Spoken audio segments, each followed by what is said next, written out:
कैसर अब्बास साहब जी मुसन्नफ़ जो होता है उसकी बड़ी गहरी नज़र होती है ऐसी जी जिस पे आम आदमी की नज़र नहीं जाती। जी ये हम सुनते हैं कि बहुत बड़ी ताकत है, इंडिया 1 अरब 35 करोड़ का मुल्क है, जी पाकिस्तान एक 25-26 करोड़ की आबादी का मुल्क है और वसाइल भी बड़े कम है। जी इस जंग में जो आपने महसूस किया वो क्या है, एहसास आपका क्या बुनियादी फ़र्क है, क्या कौन सी लीडरशिप, हमारी पॉलिटिकल लीडरशिप भी यहाँ उन्होंने भी बड़ा बाहौसला इसका फेस किया जो हिंदुस्तान ने बेसरोपा इल्ज़ामात लगाए, जी और आर्मी लीडरशिप में उधर भी आप देखते हैं मोदी भी एक पुराने लीडर हैं और तीसरी दफ़ा वज़ीर-ए-आज़म बन के आए हैं। जी ये सिर्फ नेहरू के बाद मोदी को ये एजाज़ हासिल हुआ कि तीसरी बार आए हैं। जी और उनके आर्मी चीफ को भी आप जानते हैं।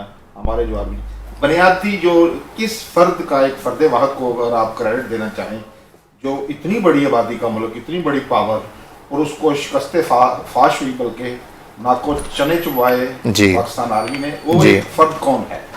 देखें, वो तो पहला नाम ज़ुबान ज़द आम है कि सैयद आसिम मुनीर हैं, और ये बर वक्त फ़ैसला था।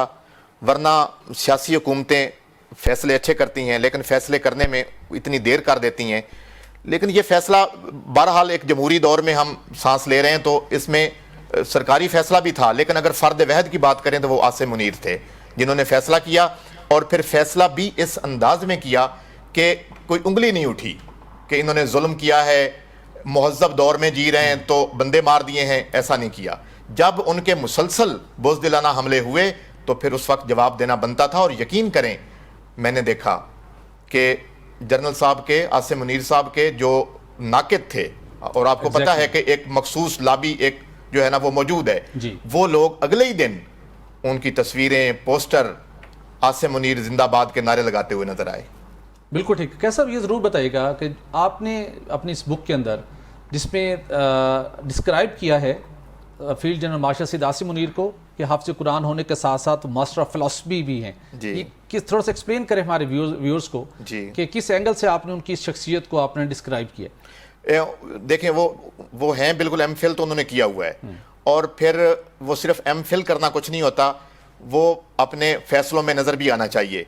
तो उनका तहम्मुल और दुश्मन को सुन के पहले खामोश रहना और फिर हिकमत अमली के साथ उसका जवाब देना, ये इससे बड़ा मास्टर ऑफ फिलॉसफी कोई नहीं हो सकता। बिल्कुल ठीक। आप आलमी कुछ मीडिया में भी आप लिखते हैं और आपका इंटरेक्शन भी रहता है। आपने अपनी किताब के अंदर जिस गहरे अंदाज में अपना मुशाहिदा पेश किया, आलमी मीडिया ने भी इसको पाकिस्तान के इस ऑपरेशन के बाद पाकिस्तान की अस्करी क़यादत को, सिविलियन को, पाकिस्तान के ओवरऑल इनिशिएटिव को दुनिया ने सराहा, अभी तक सराह रही है। और भी रिसेंटली गुज़श्ता रोज़ जो ब्लूमबर्ग का एक बड़ा आर्टिकल आया, उसने पूरा मामला बहुत तफसील के साथ बयान किया है। जो भारतीय फ़ज़ाइया का आज एक बयान आया है, मुझे का खेज़ बयान, मतलब अनबिलीवेबल, कि उसको 3 महीने के बाद याद आया है कि मुख्तलिफ एयरपोर्ट्स पर जो उन्होंने स्ट्राइक्स की थी उसके नतीजे में पाक फ़ज़ाइया के 6 त्यारे तबाह हुए हैं। उससे पहले वो अपना नुकसान मानते रहे हैं, वो खुद वो कहते रहे हैं कि जब जंग होती है तो नुकसान होता है, मज़ीद डिटेल में न जाएँ। और सोफिया कुरैशी ने जो स्टेटमेंट दी उसका मकसद कुछ और था, उसको लॉन्च करने का, बाद में उसी के खिलाफ वहाँ पर बयानात आए। तो भारतीय फ़ज़ाइया की स्टेटमेंट को किस तरह देख रहे हैं? क्या इस स्टेज के ऊपर उनके ये बयान आना कि पाकिस्तान के 6 त्यारे तबाह किए हैं, और पाकिस्तान ने ओपनली पेशकश की है, वज़ीर दिफा ख्वाजा आसिफ ने उसको बड़ा वाज़ेह रद्द-ए-अमल दिया है कि किसी आलमी इदारे को रजू करके उनसे चेक करवा लेते हैं, अगरचे कि भारत उस तरफ नहीं आएगा। तो भारतीय फ़ज़ाइया की स्टेटमेंट को और सोफिया कुरैशी के साथ जो कुछ उन्होंने किया उसको किस निगाह से देखते हैं? देखें, इसमें सोफिया कुरैशी पर तो सबसे पहली तनकीद वहाँ के एक फेडरल मिनिस्टर ने की थी।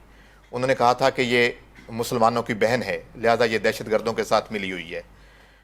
तो वहाँ की सुप्रीम कोर्ट के 2 जज साहबान ने वो कंसर्न मिनिस्टर को बुलाया और उन्हें कहा कि आप बग़ैर किसी सबूत के इतना बड़ा इल्ज़ाम एक हाज़र सर्विस ऑफिसर उस पर कैसे दे सकते हैं कि सोफिया कुरैशी जो है वो दुश्मनों के साथ मिली हुई है।